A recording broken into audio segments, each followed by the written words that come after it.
Good morning. Welcome back to the Sheer Brilliance podcast. The Knicks played a game last night, and revenge is sweet.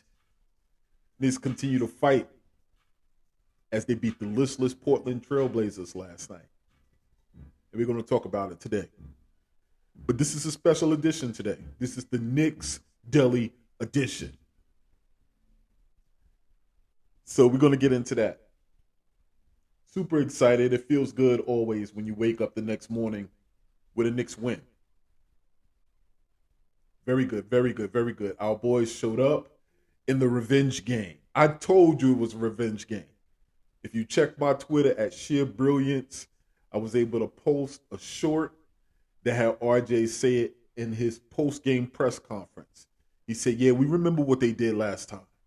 You know what I mean? We had a big lead going into the fourth, and these cats came back and beat us, so we took it personal. I'm like, yeah, baby, I'm on to something. A little bit psychic. Maybe psycho, but a little bit psychic. But yeah, man, our team represented last night. Once again, these final games are going to be important. Absolutely important to the development of our squad. Our young boys played last night. Our veterans showed up last night. I said that RJ and Julius will have to show up, set the tone. 28 set the tone, and then let our young boys ride it out, man. And apparently, I got the red phone to Tibbs because he was listening. And that's exactly what he did. So we're super excited, man. I'm super excited to talk about it, but I'm super excited to talk about it in Knicks Deli form. If you are visiting my channel for the first time, I want to thank you. I want to ask you to go down below, like this video, subscribe to this video. Really trying to build some momentum here. Love our Knicks family, and I'm just excited to be part of that conversation as well. But like the video, subscribe. Let's talk about what the Knicks Deli is. The Knicks Deli only has 4 items on the menu, right?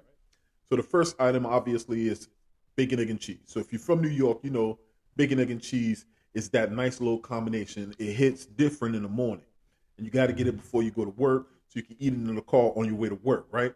But it's 3 components that make it a just phenomenal sandwich. You got the bacon, you got the egg, and you got the cheese.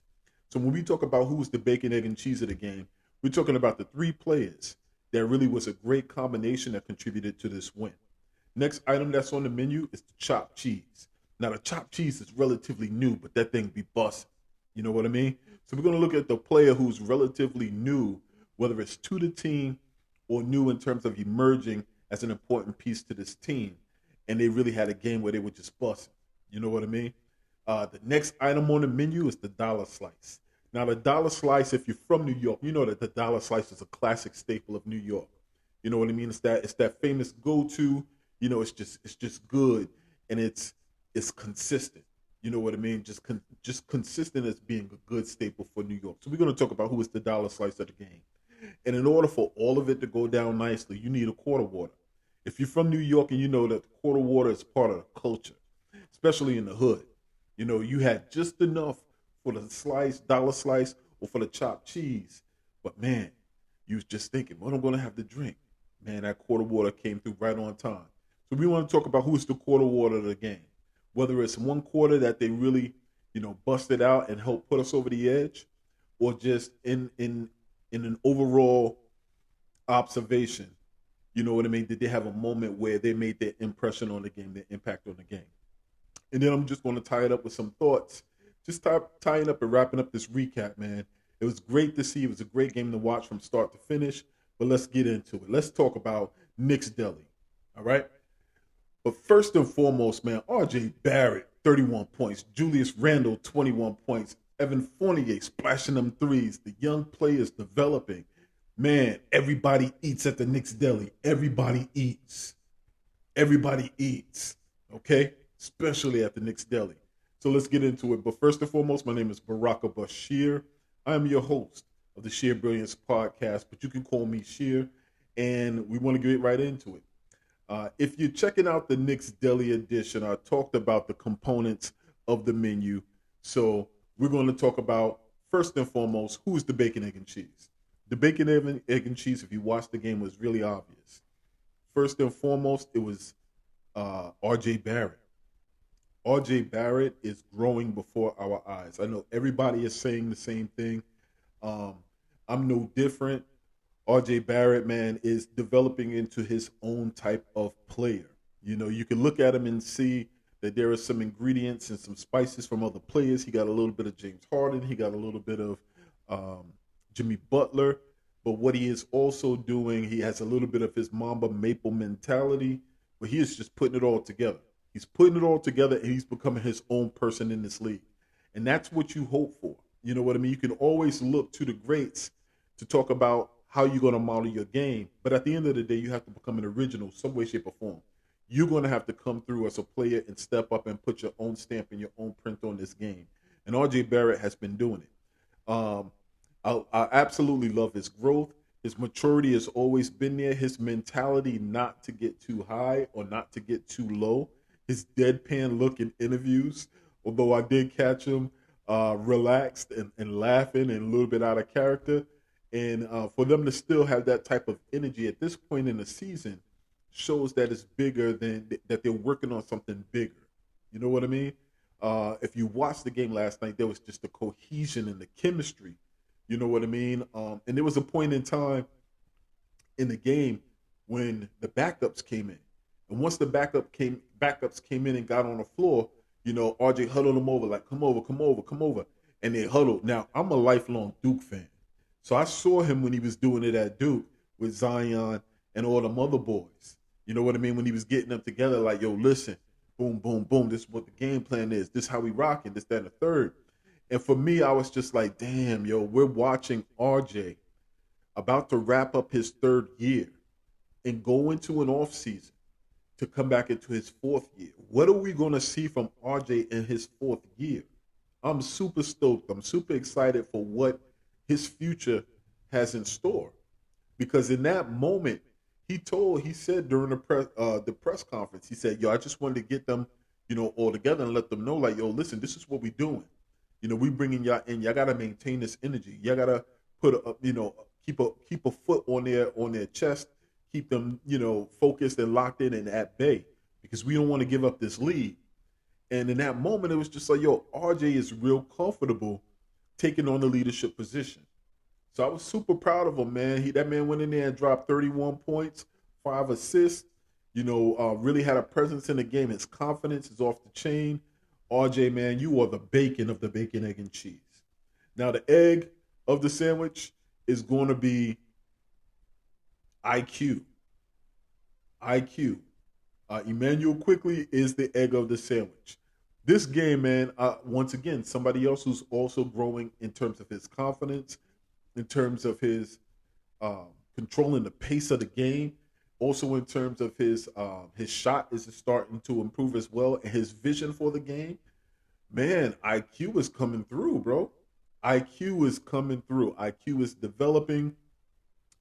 You know what I mean? His vision for the game, his confidence in his handle, you know, getting people in the right places at the right time, throwing alley oops. You know what I mean? Having made the adjustments to the foul calls that the referee and the NBA made this year, IQ is exactly his name. His IQ is shining through in terms of his play. You know what I mean? It's impressive to see. Once again, RQ very similar to RJ. In my opinion, I really was looking at RJ and I was just like, man, I know he's good, but when we think of what a star is and what a superstar is, like, there's nothing that jumps out about RJ. And once again, that was something that I was wrong on. RJ is unique, and it's his uniqueness and his ability to be um, to impose his will on his opponent. You know what I mean? That's going to set him apart. And the same thing with IQ, man. When it felt like Tibbs was trying to stuff a round peg in a square hole in terms of trying to make IQ a point guard. You know what I mean? And a lot of times it was just like, man, I just don't see it.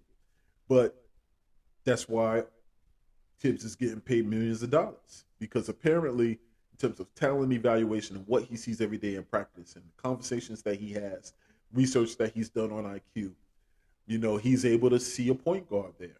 And sometimes all it takes is for someone to see in you what you can't necessarily see in yourself to help you to go to that next level. And that's what coaches and mentors are supposed to do.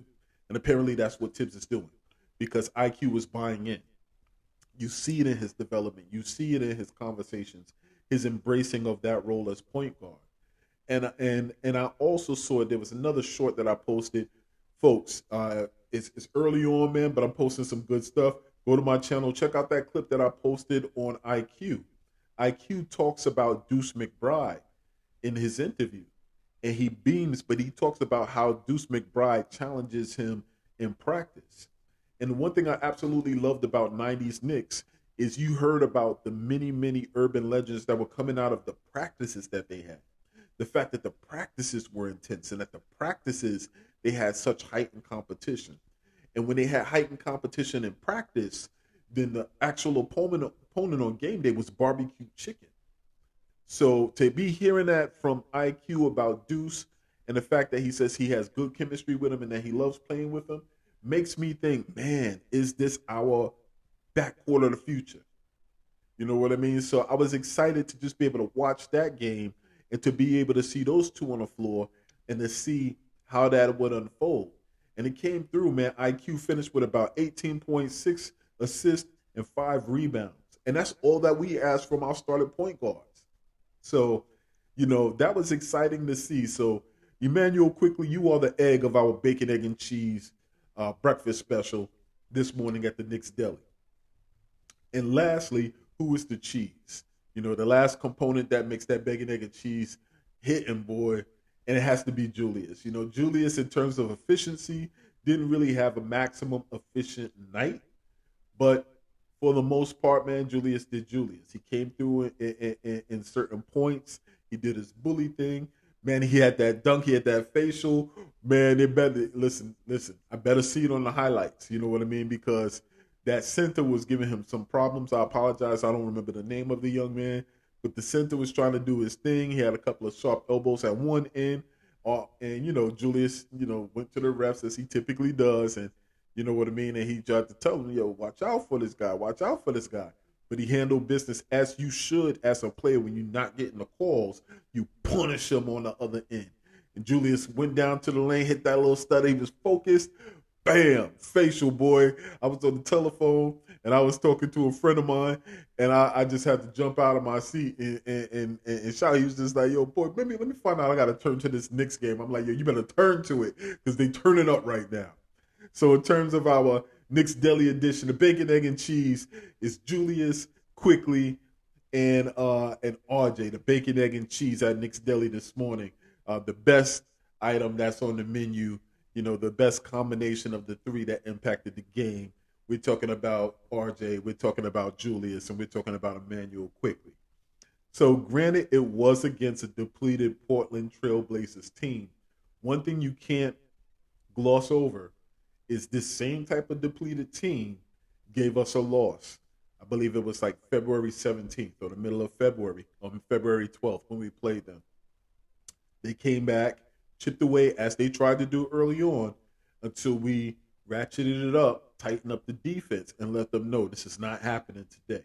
So I was super happy to hear that they acknowledged that this was a revenge game, as I pointed out in my last video, the revenge game, and that they came back and they handled business. So the bacon, egg, and cheese, Julius, RJ, and Emmanuel Quickly. Now, who is the chopped cheese? Once again, the chopped cheese sandwich is relatively new, but also in terms of New York, that thing be bussin', boy. If you want a filling meal, something that impacts, something that's good, impacts on the game, who's it going to be? Now, I could have went one way, but I'm going to give it to Obi Toppin. That's right. I'm going to give it to Obi. So Obi is the chopped cheese of this game. And let me tell you why. Obi Toppin came in terms of his stat line. Once again, Obi comes in and he always maximizes the minutes that he gets. So he played 14 minutes last night, but he got 13 points. And that's what you look for in Obi. You want him in the time that he gets to be able to be productive, to be able to be effective. He was 6 of 10 from the field last night. But something that's the most important that I noticed about Obi all season, Obi was drafted with this understanding that, yo, you may be next. You may be next at the power forward because we don't know what's going to happen with Julius. And then when Julius started balling out, Obi's attitude didn't change. Obi didn't look at it necessarily as a competition. Now, Obi will work. Obi will work hard as he did, and Julius will work. But you have to give both of them boys credit that none of them looked at it directly as, you're coming to take my job, I'm coming to take your job. You know what I mean? They looked at it as, listen, we're in this together. Obi immediately was just like, listen, I'm confident with what I do, but yo, I'm here to learn from you. I'm seeing how you work. I'm seeing um, your skill level, and I know I have work to do. You know what I mean? So he was always effusive in his praise of Julius, but also talking about how he plans to put in the work and get his game to another level. And to Julius's credit, Julius has always talked about putting in the work, being an example to all the players on the squad, and it's never been that feel like, all right, they got beef. You know what I mean? So Obi gets the chopped cheese, man. Obi's attitude has always been consistent. When he doesn't get minutes, he doesn't pout on the bench. He's about his team. He's the first one off the bench, waving a towel. He's the first one off the bench, high-fiving during timeouts, whether it's during wins or tough losses. It doesn't matter, man. Obi is always there. And that's going to be important, man. I'm looking forward to usually players who are like that as they begin to transition and mature and get into um and get into their prime years, then that's when teammates know that teammates know that the moments when he begins to get at them because he needs them to raise their level, that is coming from a place that's genuine and for the best interest of whoever he's talking to or reprimanding, or the best interest of the team. That's leadership. You know what I mean? So I'm absolutely loving what I'm seeing from Obi. Obi kind of comes in, he adds athleticism, he adds speed at a big position. He is tenacious. You know what I mean? Still got some things to clean up, as all of the players do, as all of us do in our jobs. You know what I mean? But it's great to see just Obi's attitude coming in on that second unit. Second unit is going to be important for any team competing for the playoffs, for the championship. You know what I mean? So never want to gloss over the importance of our second unit and the players that, come in, add energy, add attitude, and add efficiency. So the chopped cheese today goes to Obi Toppin. All right. Next item that's on the menu is the quarter water. We're going to talk about the quarter water today. So once again, the quarter water is probably that go-to, you know what, I'm going to get it in.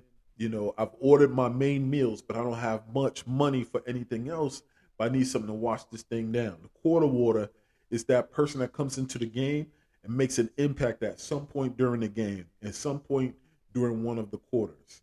So the quarter water today is going to be Evan Flippin Fournier. All right, Evan Fournier. So Evan Fournier, man, I really think he started off a little bit slow. And there was that adjustment to the city. It was the adjustment to the team. It was the adjustment to the fans, to the pressure, the highs and lows. You know what I mean? We had a rough start to the beginning of the season, obviously. And but he has remained headstrong. I've always said he shows flashes of being a prime time player. I'm hoping that if we keep him, that he can be for us on a really important run, on a championship run, a Manu Ginobili. I said this on past videos, I've always appreciated components of the European game. Obviously, it's really foundational in just the basic, skills of basketball, knowledge of basketball, fluid, team oriented. And I'm like, man, you want those players who are impact players who can take their opponents off the dribble 1-to-1 and do that American style, flash and dash basketball. But man, if you get a player that's European player that moves without the ball, can hit the 3-pointer, you know what I mean, finish around the basket, has a real slick game, man, that's Evan Fournier. So if he can just get a little bit more consistent, then that's exactly what we need at that spot to kind of come in and give us nice minutes. And he has an ability to explode at any point in time in terms of his points in a game. So he's pretty clutch, man. I don't know if he's going to be part of our future moving forward. I don't know what the front office has in store for him, but I'm really, really enjoying watching Evan Fournier when he's consistent and he's really engaged and locked in on the game. I think very early on in the season, there would be moments where he would disappear. He would disappear on the floor. He would disappear from the game. So that's always never a good thing. You know, you get concerned about that when there's a player who doesn't show up, especially in New York where it's almost impossible to hide. But once again, after the All-Star break, he's been locked in, he's been present, and he's been doing this thing, man. So the quarter water goes to Evan Fournier on this edition of Knicks Deli. And to finish up the menu, one of the classics, the obvious classic, the best pizza in the world. Okay? I said it, and I'm in Indiana, and I'm very close to Chicago country, okay? Chicago pizza is a dish. It's a lasagna dish with crust on it, okay? It's not pizza. New York has the best pizza, and the dollar slice is the most accessible in the hood.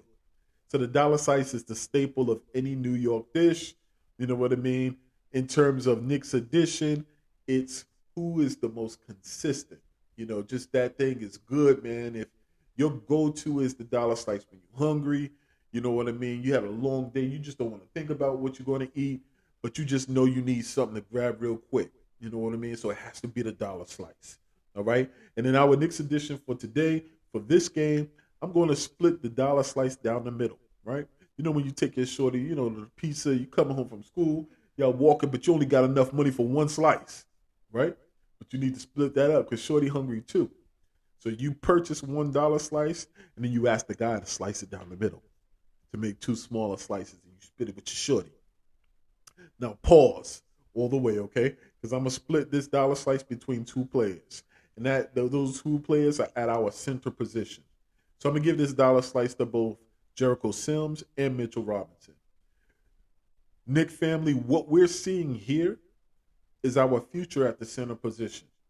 You know what I mean? And I don't know what's going to happen in terms of moves. Absolutely don't know. And I absolutely don't know if this is going to mean we're not going to re-sign one because we have the other. Or we may have to get rid of one in order to get another player to add to this mix. We don't know what the future holds. We don't know what the plans are that are being concocted behind closed doors. But what we do know is what we have on the floor right now, what we see. And we have Jericho Sims and Mitchell Robinson, who almost look like and mirror what we had in Mitchell Robinson and Nerlens Noel last year, where you have two players who impact the game almost identically. You know what I mean? But Nerlens Noel, the difference last year was Nerlens Noel, when it came to big matchups that we were really, really close in, he always seemed a little bit lightweight. You know what I mean? Although his heart was huge. You know what I mean? And he's unafraid. He's fearless when it comes to playing defense and blocking shots. But man, Jericho Sims not only has the size, he has the athleticism on both the offensive and the defensive end.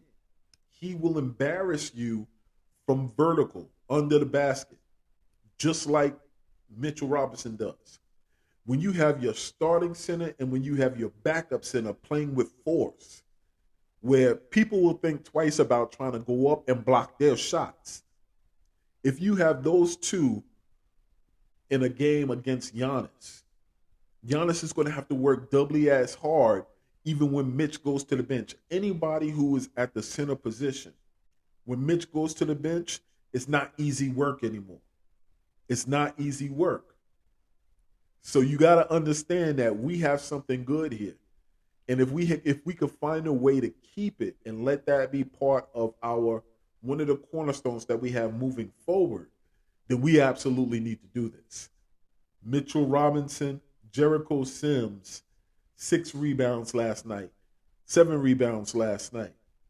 becoming defensive presence, just blocking shots, deterring players. Nobody wants to drive in the middle, so they take jump shots. They impact the game without having to be stat driven. And I love it. I absolutely love it. So the dollar slice for being consistent and for being good for our Knicks Deli edition of this program goes to Jericho Sims and Mitchell Flippin' Robinson. This game was about locking in. This game was about finding motivation for the present and sticking together. And you could see it. Last night's game was so enjoyable to watch. It was really enjoyable to watch. Like I said in the last video that I made, in talking about this being a revenge game, what I wanted to see was the veterans come out and establish the tone and the tempo of the game. But then I was really, really praying and hopeful, like, yo, Tibbs, just listen one time, bro. Let these young kids loose. Let them run. Let them figure it out. Let them make mistakes.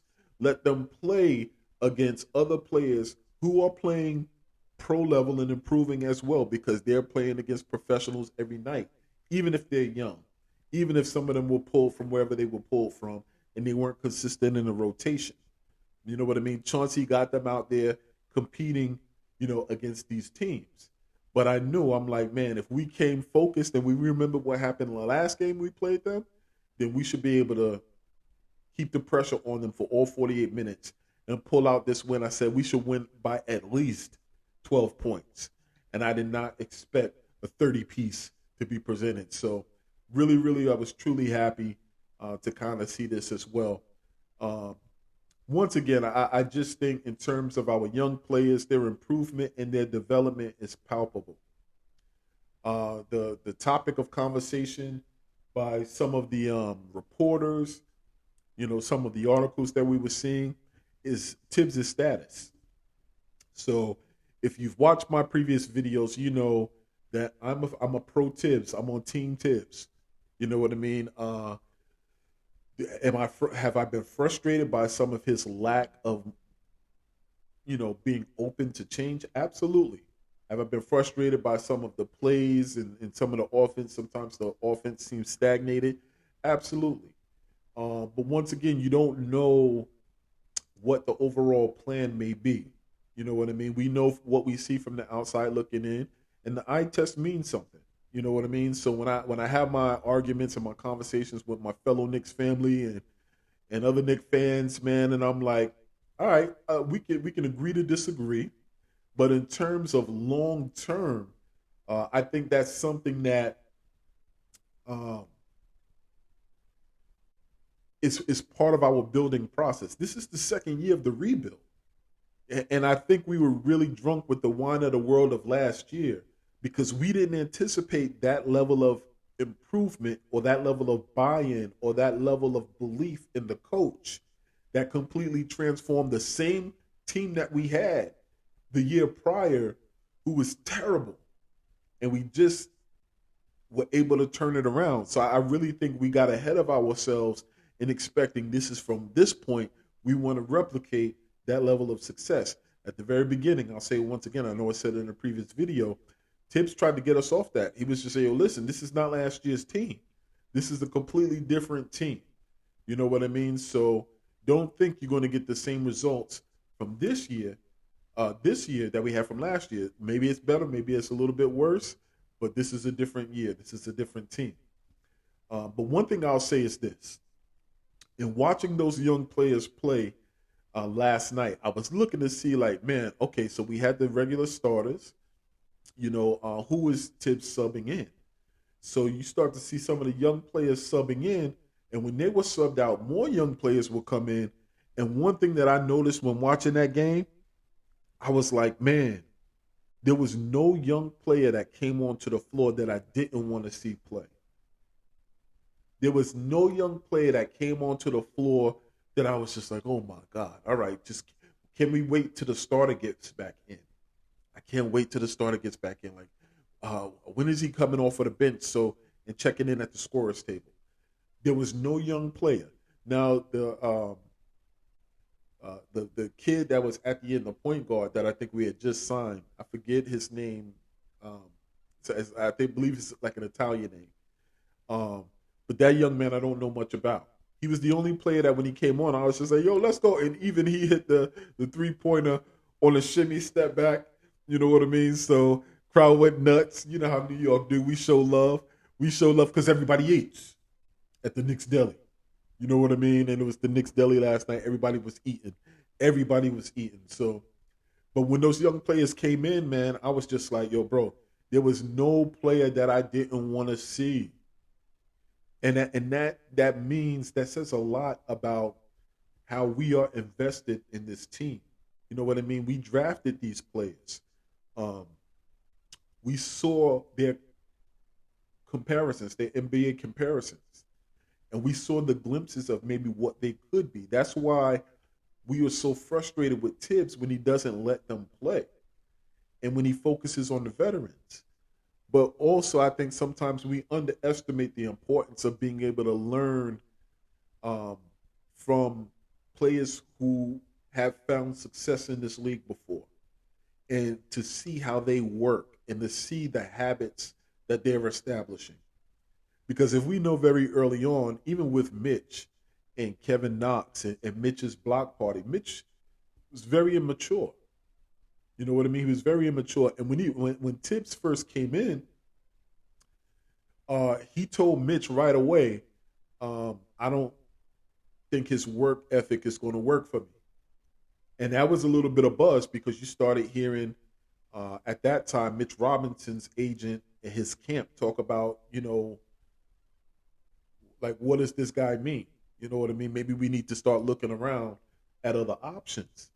And I knew exactly what Tibbs was doing. Tibbs was trying to tell him, like, yo, listen, or he doesn't come out. He's not around the team. You know what I mean? As he's rehabbing from his injury, Tibbs was sending a message like, yo, listen, are you in? Are you in? And are you serious about what it is that I want to do? Because you know that Tibbs studied this roster up and down, inside and out, and he did his research. And I think when he saw Mitch, he saw a player who um, has the potential, but may not be serious enough for what Tibbs wants to do right now. And you notice that that's changed in Mitchell's demeanor. He still has those moments where, he can joke and he'll laugh around a little bit. But nah, man, he wants to be, well, it's also contract season. It's also the contract year. So I don't want to discount that either. But also, like, he is playing like a grown ass man. He's playing like a grown ass man. And he's playing like a, a centerpiece of a competitive New York Knicks team. So um, I'm really happy to see that. Once again, out of all those young players that came onto the floor, I was excited to see all of them and how all of them would be able to impact the game, how they look playing together. We have momentum and chemistry at the start of the game in the second quarter as they came in. And will that disrupt the chemistry? Or will they find a way to seamlessly fold into what we have going on? And they did. And I think it speaks directly to any of Tibbs's naysayers that consistently bring up this old narrative that he doesn't develop players. We're seeing it with our own eyes, and I think sometimes it gets lost that R.J. Barrett has gotten better. You know what I mean? Mitchell Robinson has gotten serious and has gotten better. Um, the rookies that came into a culture of working in practice first and bringing this thing back together. IQ and Obi called each other on the phone once they got drafted and say, we want to be part of turning this thing around. Julius Randle had said, I have an opportunity to explore free agency and go somewhere else. I want to sign this extension. I want to be here when we turn things around. You know what I mean? Say what you will, that it's not easy to be a player in New York. It's not. We're not the easiest fans to get along with. We are not. You know what I mean? We will ride or die with you to the end. But at the same time, we'll tell you about yourself. if you have an off night, or if you're not just an off night, if you're showing flashes of consistently being consistent. We'll let you know about yourselves, and that's not the easiest thing for um, NBA players to have to deal with. Which is why, especially if you're not built this way or you don't have a connection with the city, then you'll hesitate coming to the city because you know this is what's waiting for you. Hence Kevin Durant. So the best way to go about doing it is to build from within and not necessarily have to rely on this miraculous free agent to come through and save us or getting the number one pick. You know what I mean? Um, I just think it speaks to the way we've been able to draft over the last 3 years. Our front office has been sound. It seems as if they have a plan. They've been tight lipped. I just think, man, imagine if D'Antoni's front office and that leadership team had been tight lipped about who they were interested in that year's draft. If they would have done so, then Golden State may have not have taken Steph Curry because the word on the street at the last minute was Golden State circled back around in terms of their big board when they heard that D'Antoni was very interested in Steph Curry and that he was planning to draft him. And then their GM was like, well, let me take another look at this kid. Because the scouting report on Steph Curry was he was undersized. You know what I mean? He was going to get beat up in the league. And he was shot happy. You know what I mean? So, but he did turn out at Davis in his run in the NCAA tournament. So that's not to say that they weren't going to pick him anyway. But I just remember at that time that his dad was like, yo, we don't want to go to Golden State. Don't pick us. And Golden State was like, hold my beer. You come here anyway. You know what I mean? And the rest is history. So the front office has been making sound moves. We've been drafting well. And we're developing. We're going into year 3, which also says to me that we're watching our kids play and they have increased chemistry. They're starting to learn each other. They're comfortable with each other. They know where the spots are that each other likes to shoot from or be at. Hell, we had 31 assists last night. We had 31 assists. And most of the time our young players were on the floor. It just shows the familiarity with whatever the offense Tibbs is trying to do. You know what I mean? They're picking up on it, and they're really starting to buy in, man. And that's all we ask for. Provide stability. For those of you out there who are parents, whether your moms or your dads, if you're parents, you know that your child may buck against it, but they absolutely thrive when there is stability, when there are rules, when there is a direction that is set, and when there is repercussions for whatever it is you're not doing. You know what I mean? And it seems just like our young cats are thriving and they're eating, man. And I absolutely just love to see it. I want to leave you guys with this. I was watching on YouTube a phenomenal video, right? And I was just looking at our young players and I'm like, man, I'm looking at Grimes on the bench. We had that type of performance. And once again, I know the team that we played. I'm not getting crazy. But we had that type of performance, and I was so impressed by our young players. And then I look, and I'm like, and we got Grimes on the bench. And there is, I'm going to put it in the description, there is a video that is made on YouTube, and I'll get the guy's name. But it basically was talking about how the Golden State Warriors became a dynasty, how they built their dynasty. And I watched this video, and I really want to recommend that all the Knicks fans go check this video out because it was very well done. It was very well done, and I'll put the video in the description of this video as well. I'll put the title in the video, but it will remind you that when we think of the Golden State Warriors now, and if you're a relatively new Knicks fan and you don't know about the history of how the Golden State Warriors came to be what they were, a dynasty, you got to go check this video, man, because it reminds you that they didn't have a number one draft pick. You know what I mean? They were the New York Knicks at that time. They had years of mediocrity, they of poor play and being in the doldrums. They had one championship that was like back in the 60s or something, or the 70s, along those lines. Same as the New York Knicks.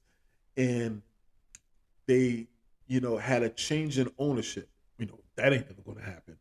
But it could be a change in ownership or a change in ownership attitude, as we have, where he's allowing the front office that he brought in to come in and do what they're supposed to do. And they brought in a front office where the front office was on the same page as ownership.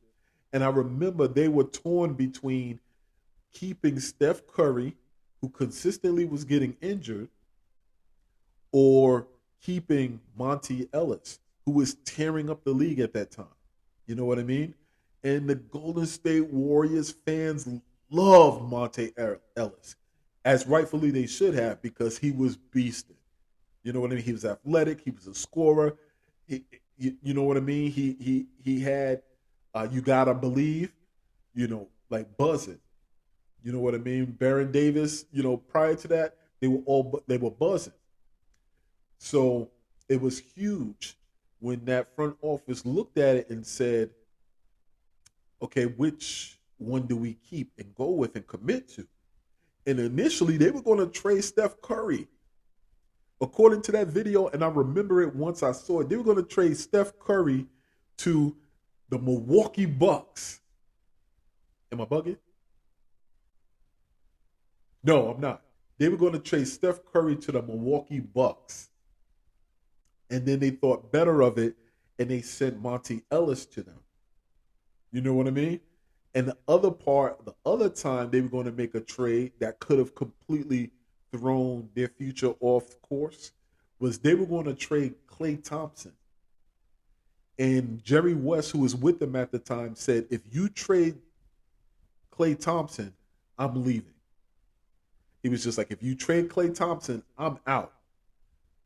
So you better keep him and keep these two together." So little by little, it was one move that led to another. And then they had David Lee. So they traded for David Lee, you know what I mean, who was a pivotal piece to that team, but then he caught an injury. And then their rookie, Draymond Green, stepped in and was able to play that role. So once again, it's like, if you watch that documentary, you didn't know that you had everything that you needed on the team. And once you started winning, other people started paying attention. And then Iguodala was like, "You know what? As a free agent, I want to sign there." So it's so crazy that nobody was checking for the Golden State Warriors, but they were kind of looking at what they had.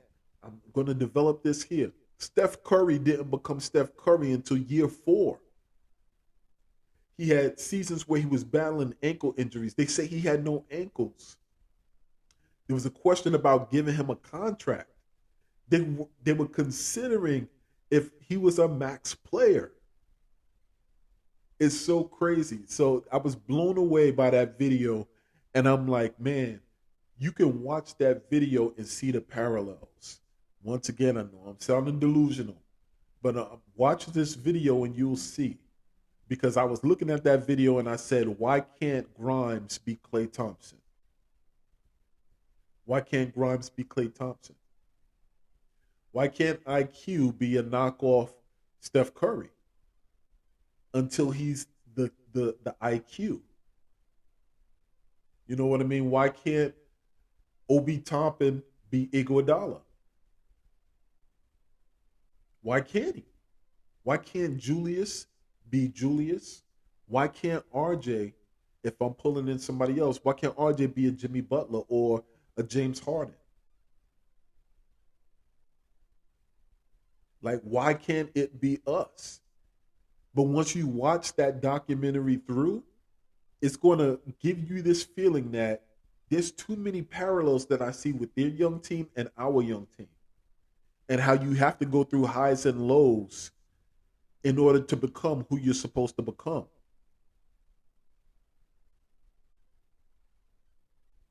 Man, I think we have the players, and this is like year three for a lot of them. That's unheard of in New York. If any of these players that we have get the second contract, that's unheard of. If Mitch gets re-signed, I think he might be the first since Charlie Ward to get re-upped on a contract with the New York Knicks.